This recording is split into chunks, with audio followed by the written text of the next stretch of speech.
मैं संजय कुमार चौबे आप लोगों का बॉटनी का दूसरा क्लास लेके आपके सामने हाजिर हूँ। तो बीएससी सेकेंड ईयर के स्टूडेंट्स, आज मैं आप लोगों को बताऊंगा अलग अलग प्रकार के आरएनए के बारे में। कल हमने चर्चा की डीएनए के बारे में, न्यूक्लिक एसिड के बारे में हमने चर्चा की थी कि न्यूक्लिक एसिड के जो मुख्य घटक होते हैं कौन कौन से होते हैं। तो इसमें मैंने आपको बताया था कि न्यूक्लिक एसिड जो दो प्रकार का होता है, डीएनए तथा आरएनए। डीएनए को कहा जाता है डीऑक्सीराइबोज न्यूक्लिक एसिड और आरएनए को कहा जाता है राइबोज न्यूक्लिक एसिड या डीऑक्सीराइबोज न्यूक्लिक अम्ल या राइबोज न्यूक्लिक अम्ल। हमने बताया था कि जो डीएनए और आरएनए जो होता है इसमें मुख्य अंतर जो होता है नाइट्रोजन युक्त क्षार का होता है और जो शर्करा होता है उसका होता है। तो मैंने बताया था कि न्यूक्लिक एसिड का जो मुख्य घटक हैं वो तीन होते हैं। पहला होता है नाइट्रोजन युक्त क्षार, और ये नाइट्रोजन युक्त क्षार जो है मुख्यतः चार प्रकार के होते हैं डीएनए में, जिसे हम एडेनिन, ग्वानिन, साइटोसिन, थाइमिन कहते हैं। और आरएनए में जो है चार प्रकार के नाइट्रोजन युक्त क्षार होते हैं, जिसे हम एडेनिन, ग्वानिन, साइटोसिन और यूरेसिल कहते हैं। तो डीएनए और आरएनए में नाइट्रोजन युक्त क्षार में एक बदलाव होता है, एक परिवर्तन होता है। डीएनए में आपको थाइमिन पाया जाता है जबकि आरएनए में आपको यूरेसिल पाया जाता है। डीएनए में जो शर्करा होता है 5 कार्बन का वो होता है डीऑक्सीराइबोज, और आरएनए में जो शर्करा होता है वो होता है राइबोज। सो आपसे परीक्षाओं में प्रश्न पूछे जाते हैं डीएनए और आरएनए में मूलभूत अंतर क्या है। तो दो अंतर मैंने आपको बताए हैं। तो हम लोग आज चर्चा करते हैं डीएनए की संरचना के बारे में, और उसके बाद जो है विभिन्न प्रकार के जो आरएनए होते हैं उसके बारे में हम लोग चर्चा करेंगे। हम लोग प्रतिकृति डीएनए से डीएनए का बनना और प्रतिलिपि डीएनए से आरएनए का बनना और प्रोटीन बनने की प्रक्रिया, जिसे आरएनए से आपका जो प्रोटीन का निर्माण होता है उसकी प्रक्रिया में हम लोग चर्चा करेंगे। तो हम लोग पहले जानते हैं डीएनए की संरचना के बारे में, द्विकुंडली संरचना के बारे में। तो डीएनए की द्विकुंडली जो संरचना है इसको किसने दिया था? वाटसन एंड क्रिक नामक वैज्ञानिकों ने प्रपोज किया था, इस मॉडल की अवधारणा प्रस्तुत की थी। तो आइए हम देखते हैं कि डीएनए की जो है संरचना कैसी होती है। डीएनए की द्विकुंडली संरचना, द्विकुंडलित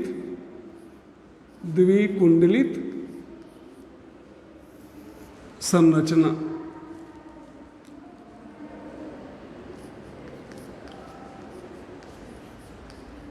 डीएनए की द्विकुंडली संरचना, ठीक है। तो डीएनए की द्विकुंडली संरचना जो है किसने दिया था? वाटसन एंड क्रिक नामक वैज्ञानिकों ने दिया था। वाटसन तथा क्रिक, वाटसन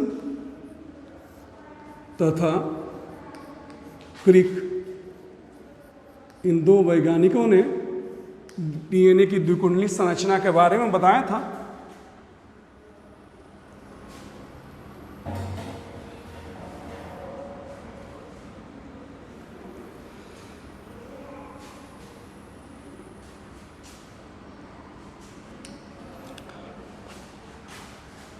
अब जो डीएनए की द्विकुंडली संरचना होती है वो दो कुंडलीनुमा संरचना होती है।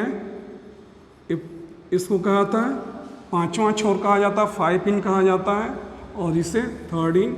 और दूसरा जो इसका जो कुंडली होता है दो लड़ी से बना होता है। तो दोनों लड़ी जो है आपस में असमानांतर होते हैं, समानांतर नहीं होते हैं, असमानांतर होते हैं। असमानांतर होते हैं तो यहाँ 5वां छोर जहाँ कौन सा समूह होता है? फॉस्फेट समूह होता है। क्या होता है? फॉस्फेट समूह, जिसे हम P से दर्शाते हैं। फॉस्फेट समूह होता है जिसे P से दर्शाते हैं।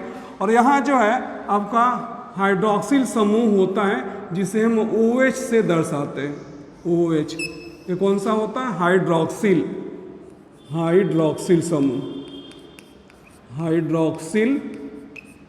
समूह होता है। तो चूंकि मैंने आपको बताया था कि ये जो दोनों जो लड़ी होती है ये क्या होती है, आपस में असमानांतर होती है। तो यहाँ क्या होगा, आपका तीसरा छोर होगा, जहाँ क्या होगा, हाइड्रोक्सिल समूह होगा। और यहाँ क्या होगा, आपका पांचवा छोर होगा, यहाँ होगा आपका पांचवा छोर, जहाँ क्या होगा, इससे आपका फॉस्फेट ग्रुप होगा। ठीक है। अब जो शर्करा और जो फॉस्फेट होते हैं वो क्या होते हैं, इसका जो ढांचा जो है डीएनए का, उसका निर्माण करते हैं। तो शर्करा और फॉस्फेट, शर्करा तथा फॉस्फेट इसके ढांचे का निर्माण करते हैं। और प्रत्येक लड़ी में क्या होता है, नाइट्रोजन युक्त क्षार होते हैं। क्या होते हैं, नाइट्रोजन युक्त क्षार।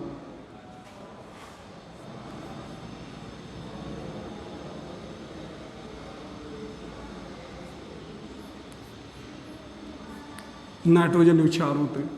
तो जैसे मैंने बताया था कि डीएनए में जो है 4 प्रकार के नाइट्रोजन युक्त क्षार होते हैं। कौन कौन से होते हैं, एडेनिन होता है, ग्वानिन होता है, साइटोसिन होता है और थायमिन होता है। तो डीएनए जो द्विकुंडली संरचना होती है, प्रत्येक कुंडली या प्रत्येक लड़ी जो है आपस में क्या होती है, असमानांतर होती है। तो यहाँ जो 5वां सिरा है, एक लड़ी का 5वां सिरा, और यहाँ तीसरा सिरा, दूसरा लड़ी का तीसरा सिरा, और क्या होता है, ये 5वां सिरा। तो दोनों आपस में क्या हो गए, असमानांतर हो गए। आपको इसको मैं यहाँ दर्शाता हूँ। यहाँ 5वां सिरा है एक लड़ी का, तीसरा सिरा है, और यहाँ जो है दूसरी लड़ी का तीसरा सिरा है, और यह क्या है, 5वां सिरा है। तो दोनों क्या हो गए, असमानांतर हो गए। अब डीएनए में जो है 4 प्रकार के नाइट्रोजन युक्त क्षार पाए जाते हैं, जिसे हम क्या कहते हैं, एडेनिन, ग्वानिन, साइटोसिन, थायमिन। सो ये प्रत्येक जो डीएनए की लड़ी होती है, ये प्रत्येक लड़ी आपस में क्या होती है, पूरक होती है। पूरक का मतलब क्या हुआ, यहाँ एडेनिन जो है थायमिन से क्या होता है, जुड़ा होता है, और ग्वानिन जो है साइटोसिन से जुड़ा होता है। तो आप यहाँ ध्यान से देखें, मैंने एडेनिन और थायमिन के बीच 2 लकीरें बनाई हैं। किसको निर्देशित करता है, हाइड्रोजन बंध को। आपने पढ़ा होगा हाइड्रोजन बॉन्ड। सो हाइड्रोजन बंध जिसको कहते हैं, हाइड्रोजन बंध, या जिसे हम क्या कहते हैं, हाइड्रोजन बॉन्ड कहते हैं। क्या कहते हैं, हाइड्रोजन बॉन्ड कहते हैं। ठीक है। तो एडेनिन और थायमिन कितने हाइड्रोजन बॉन्ड के द्वारा जुड़े हुए हैं, 2 हाइड्रोजन बंध के द्वारा जुड़े हुए हैं। ग्वानिन तथा साइटोसिन जो है कितने हाइड्रोजन बंध के द्वारा जुड़े हुए हैं, 3 हाइड्रोजन बंध के द्वारा जुड़े हुए हैं। ठीक है। तो एडेनिन जब भी आपका हाइड्रोजन बंध बनाता है, किसके साथ बनाता है, थायमिन के साथ बनाता है। और ग्वानिन किसके साथ आपका हाइड्रोजन बंध बनाता है, साइटोसिन के साथ बनाता है। किसके साथ बनाता है, साइटोसिन का। तो वैसे ही आपका फिर थायमिन है, तो यहाँ किसके साथ बंध बनाएगा, आपका एडेनिन के साथ। और कितने हाइड्रोजन बंध होंगे, 2 हाइड्रोजन बंध होंगे। यहाँ साइटोसिन है, तो यहाँ दूसरे लड़ी में क्या होगा, ग्वानिन है। कितने हाइड्रोजन बंध के साथ, 3 हाइड्रोजन बंध के साथ। यहाँ आपका जो है, अगर यहाँ आपका एडेनिन है, तो यहाँ क्या होगा, आपका इस लड़ी में क्या होगा, थायमिन होगा। यहाँ अगर ग्वानिन है इस लड़ी में, तो यहाँ क्या होगा, साइटोसिन होगा, और 3 हाइड्रोजन बंध के द्वारा जुड़ा होता है। ठीक है। तो इस प्रकार जो है डीएनए की संरचना में आपका जिसका जो ढांचा, जिसे हम बैकबोन कहते हैं, किसका बना होता है, शर्करा तथा फॉस्फेट का बना होता है। और डीएनए द्विकुंडली नुमा संरचना होती है, जिसमें क्या होते हैं, 2 लड़ियां होती हैं। और दोनों लड़ी जो होती हैं आपस में क्या होती हैं, असमानांतर होती हैं। एक का 5वां छोर और यहाँ तीसरा छोर। फिर दूसरी लड़ी में क्या होगा, इसका तीसरा छोर है, यहाँ 5वां छोर है। और जैसा कि मैंने आपको बताया था कि 5वें छोर पर जो है कौन सा रासायनिक समूह होता है, फॉस्फेट होता है। और जो आपका जो तीसरा सिरा है वहाँ कौन सा आपका रासायनिक समूह होता है, हाइड्रोक्सिल समूह होता है। ठीक है। दूसरी चीज़ मैंने आपको बताई थी कि जो दोनों लड़ी होती है डीएनए की, ये क्या होती है, आपस में पूरक होती है। डीएनए की लड़ी क्या होती है, पूरक होती है, मुख्य गुण होता है। तो डीएनए की लड़ियाँ जो होती है, लड़ी क्या होती है, आपस में क्या होती है, पूरक होती है, जिसे हम कॉम्प्लीमेंट्री भी कहते हैं। कॉम्प्लीमेंट्री या पूरक, कॉम्प्लीमेंट्री या पूरक जिसे हम कहते हैं। तो पूरक किस अर्थ में हो गया, यहाँ एडेनिन है तो किसके साथ आपका जो हाइड्रोजन बंध बनाएगा, थायमिन के साथ, ग्वानिन साइटोसिन के साथ। फिर यहाँ थायमिन एडेनिन के साथ, ठीक है, साइटोसिन ग्वानिन के साथ, एडेनिन थायमिन और ग्वानिन साइटोसिन। तो एक जो पूर्ण लड़ी होती है डीएनए की, उसमें पूछा जाता है एक पूर्ण लड़ी जो है डीएनए की, उसमें कितने नाइट्रोजन युक्त क्षार पाए जाते हैं, कितने जोड़े नाइट्रोजन युक्त क्षार पाए जाते हैं। तो आपको याद रखना पड़ेगा कि एक पूर्ण जो है, एक कंप्लीट और पूर्ण डीएनए की लड़ी में 10 नाइट्रोजनस क्षार की जोड़ी पाई जाती है, ठीक है। तो कितने नाइट्रोजन युक्त क्षार की जोड़ी पाई जाती है डीएनए की एक लड़ी में? डीएनए की एक पूर्ण लड़ी, एक पूर्ण लड़ी में कितने नाइट्रोजन युक्त क्षार पाए जाते हैं? 10, ठीक है, 10 जोड़े नाइट्रोजन युक्त क्षार पाए जाते हैं। 10 जोड़े नाइट्रोजन युक्त क्षार, नाइट्रोजन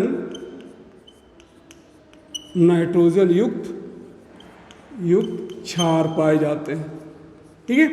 और इनके बीच की जो दूरी होती है,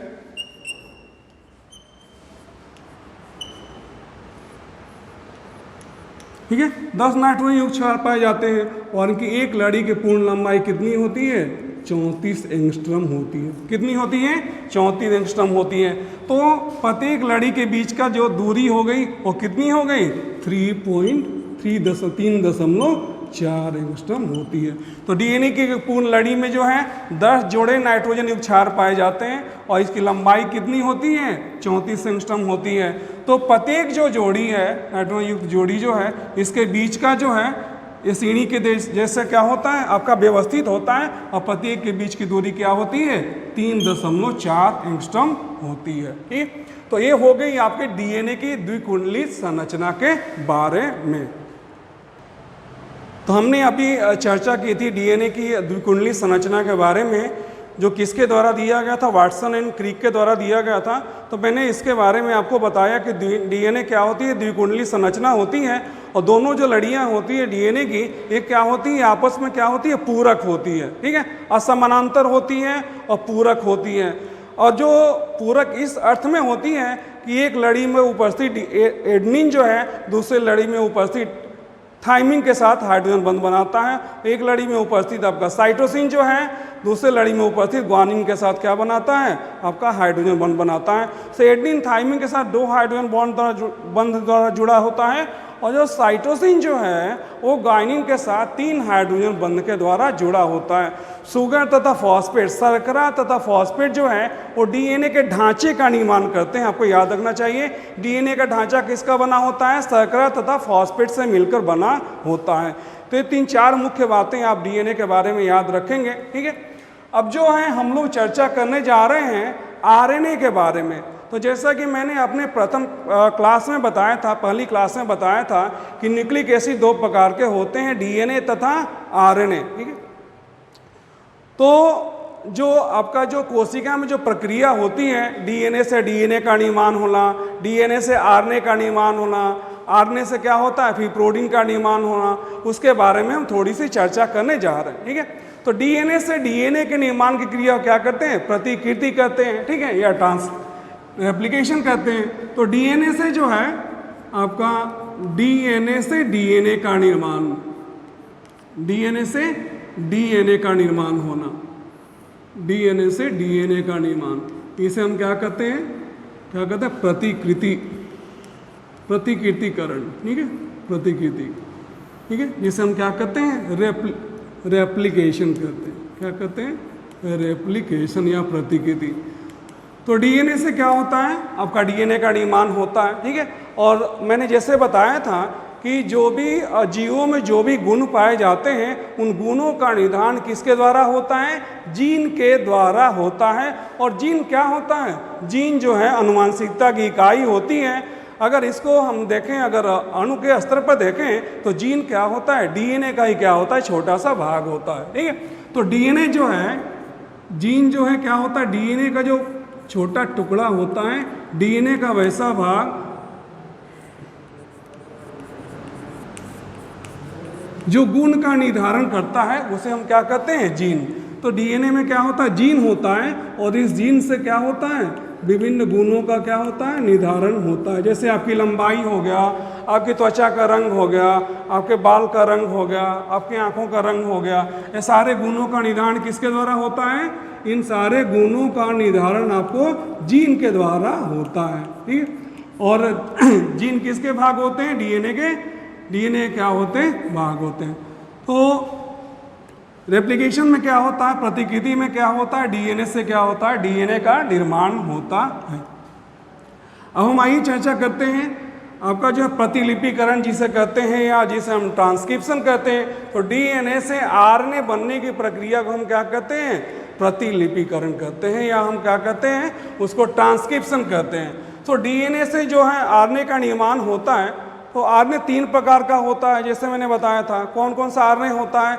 एक होता है मैसेंजर आरएनए, नहीं, जिसे हम क्या कहते हैं? वाहक आरएनए कहते हैं। दूसरा होता है ट्रांसफर आरएनए, और तीसरा होता है राइबोसोमल आरएनए। तो आरएनए जो है, इसका पूरा नाम क्या है? मैंने आपको बताया था, आरएनए का पूरा नाम होता है राइबोस न्यूक्लिक अम्ल या राइबोस न्यूक्लिक एसिड। तो डीएनए से जो है आरएनए का निर्माण होता है, इसे हम क्या कहते हैं? प्रतिलिपि। प्रतिलिपि कि हम क्या कहते हैं? इसको कहते हैं ट्रांसक्रिप्शन, प्रतिलिपिकरण या ट्रांसक्रिप्शन। और जो आरएनए जो होता है, ये कितने प्रकार का होता है? 3 प्रकार का होता है। 3 प्रकार का होता है। एक होता है एमआरएनए, जिसे हम मैसेंजर आरएनए या वाहक आरएनए कहते हैं। दूसरा होता है आपका टीआरएनए, और जो तीसरे प्रकार का होता है आरएनए होता है, इसे आरआरएनए कहते हैं, ठीक है। तो ये हो गया आपका वाहक आरएनए, मैसेंजर आरएनए, ये होता है ट्रांसफर आरएनए, स्थानांतरण आरएनए, और तीसरा जो होता है आरआरएनए होता है, जिसे हम राइबोसोमल आरएनए कहते हैं। तो जो है एमआरएनए को क्या कहा जाता है? वाहक आरएनए कहा जाता है। क्या कहा जाता है? वाहक आरएनए कहा जाता है। तो वाहक आरएनए जो होता है, इसका कार्य क्या होता है? तो आपका जीन जो है, जो भी आपका, मैंने जैसे बताया कि हमारे शरीर में, अजीवों में जो भी गुणों का निर्धारण होता है, किसके द्वारा होता है? जीन के द्वारा होता है, ठीक है। तो जीन जो होता है, ये क्या होता है? गुणों का क्या होता है? आपका वाहक होता है। तो एमआरएनए क्या होता है? जब डीएनए से एमआरएनए बनता है, ठीक है, तो एमआरएनए बनने की प्रक्रिया में क्या होता है? गुणों का वहन जो होता है, किसके द्वारा होता है? आपका एमआरएनए के द्वारा होता है। तो जो भी जिनमें जो भी गुण छिपे होते हैं, वो किसके द्वारा वहन किए जाते हैं? एमआरएनए या मैसेंजर आरएनए के कहे जाते हैं, जिसके द्वारा क्या होता है? वाहक का कार्य संपन्न होता है। दूसरे प्रकार का जो आरएनए होता है, जिसे हम ट्रांसफर आरएनए या स्थानांतरण आरएनए कहते हैं, ट्रांसफर आरएनए कहते हैं, इसका कार्य क्या होता है? प्रोटीन के निर्माण की प्रक्रिया में, ठीक है। तो हमारी जो सामान्य संरचना क्या होती है, थोड़ा सा देखें इसको। डीएनए से क्या बनता है? आपका आरएनए बनता है, और आरएनए से क्या बनता है? आपका प्रोटीन का निर्माण होता है, एंजाइम का निर्माण होता है, प्रोटीन तथा एंजाइम का निर्माण। सबकी प्रक्रिया वही है। डीएनए से क्या बन गया? आपका आरएनए बन गया, नहीं, और आरएनए से किसका निर्माण होता है? प्रोटीन का संश्लेषण होता है, प्रोटीन का निर्माण होता है। तो प्रोटीन है या एंजाइम है, प्रोटीन या एंजाइम। तो जो प्रोटीन निर्माण की प्रक्रिया होती है, वो कहाँ संपन्न होती है? आपकी कोशिकाओं में एक आपकी ऐसी संरचना पाई जाती है जो क्या होती है? झिल्ली रहित होती है, झिल्ली के द्वारा घिरी हुई नहीं होती है। और इस संरचना को हम क्या कहते हैं? राइबोसोम कहते हैं। क्या कहते हैं इस संरचना को? राइबोसोम कहते हैं, ठीक है। और ये 2 इकाई का बना होता है, छोटी इकाई और बड़ी इकाई। ये हो गई आपकी आरएनए, राइबोसोम, ठीक है। तो ये आपके राइबोसोम हो गया, राइबोसोम, राइबोसोम। सो आपने पढ़ा होगा, राइबोसोम को क्या कहा जाता है? प्रोटीन संश्लेषण का क्या कहा जाता है? प्रोटीन संश्लेषण का फैक्ट्री कहा जाता है, उद्योग कहा जाता है, क्योंकि यहाँ जो है आपका प्रोटीन का निर्माण होता है। तो मैसेंजर आरएनए पर क्या होता है? आपको याद रखना पड़ेगा, 3 नाइट्रोजन क्षार की श्रृंखला जो एमआरएनए पर होती है, उसे हम क्या कहते हैं? कूट कहते हैं। क्या कहते हैं? कूट। तो 3 नाइट्रोजन युक्त का एमआरएनए पर क्या होता है? 3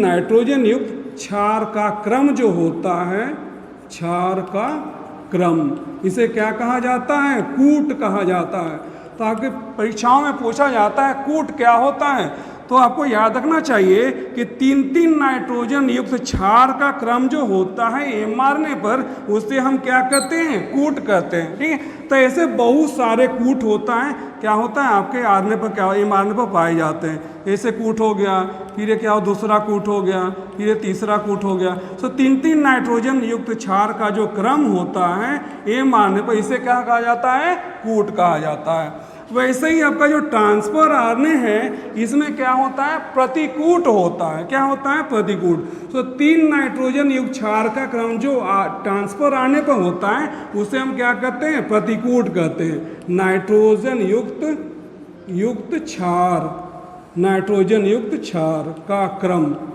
नाइट्रोजन युक्त क्षार का क्रम। तो 3 नाइट्रोजन युक्त क्षार का क्रम जो ट्रांसफर आरएनए पर होता है, टीआरएनए पर होता है, उसे हम क्या कहते हैं? प्रतिकूट कहते हैं। क्या कहते हैं? प्रतिकूट। ये पुनः एक बार बता दूं, mRNA पर जो है, मैसेंजर आरएनए पर या वाहक आरएनए पर जो 3 नाइट्रोजन युक्त क्षार का क्रम होगा, उसे कूट कहते हैं। और 3 नाइट्रोजन युक्त क्षार का क्रम जो ट्रांसफर आरएनए पर होगा, उसे हम क्या कहते हैं? प्रतिकूट कहते हैं। और कूट और प्रतिकूट जब आपस में क्या होते हैं, उनके जोड़े बनते हैं, उनमें क्या होता है? पूरक का क्या होता है? गुण आता है। तो जब पूरक होने के बाद ही क्या होता है? एमिनो अम्ल क्या होता है? एमिनो अम्ल का क्या होता है? आपका स्थानांतरण होता है और प्रोटीन का निर्माण होता है। ठीक है, अब राइबोसोमल आरएनए जो है, आरआरएनए, ये क्या करता है? आपका प्रोटीन क्या करता है? प्रोटीन निर्माण के स्थल को क्या करता है? निर्धारित करता है। तो राइबोसोमल आरएनए क्या हो गया? प्रोटीन निर्माण के स्थल का निर्धारण, प्रोटीन निर्माण या प्रोटीन संश्लेषण, प्रोटीन निर्माण के स्थान का निर्धारण, के स्थान का निर्धारण, स्थान का निर्धारण। तो प्रोटीन निर्माण के स्थान का निर्धारण कौन करता है? आपका राइबोसोम करता है। कूट कहाँ पाए जाते हैं? mRNA पर पाए जाते हैं, वहाँ आरएनए पाए जाते हैं। 3 नाइट्रोजन युक्त क्षार का क्रम जो आपका कहाँ पाया जाता है? वहाँ आरएनए पाया जाता है, उसे हम कूट कहते हैं। और 3 नाइट्रोजन युक्त क्षार का क्रम कहाँ पाया जाता है? जो ट्रांसफर आरएनए में पाया जाता है, उसे हम प्रतिकूट कहते हैं। और कूट और प्रतिकूट के बीच जब पूरक का निर्माण होता है, तो क्या होता है? एमिनो अम्ल का क्या होता है? स्थानांतरण होता है।